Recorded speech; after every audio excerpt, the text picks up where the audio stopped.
ใส่ขี้โง่เลยนั้นรถนมขี้โง่ก็พักย่ามนี้ห้างถือดีบัดนี้ที่ตัวนี้อ่ะนี่ให้งามพี่อ่ะงามใช่ไหมไม่ก็ได้คะน้านะต้นเท่าอย่างเนี้ยคะน้านะขี้โง่มันผลประเภทต้องใส่หลายปันนี้ก็ดีนะขี้โง่นะคะน้านะ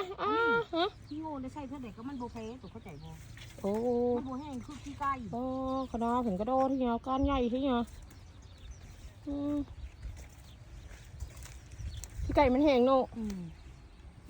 เอาไปคั้นส้มอีกวะนี่มันแห้งมันงามเร็วเอาไปคั้นส้มอีกบ่ปะนี่คันชมอีแล้ว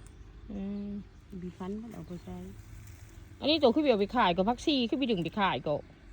หลายปันเนี่ยไผ่ก็มีอยู่ไผ่ก็มีมันหลายเนาะก็โดดให้ยังงามใช่ไหม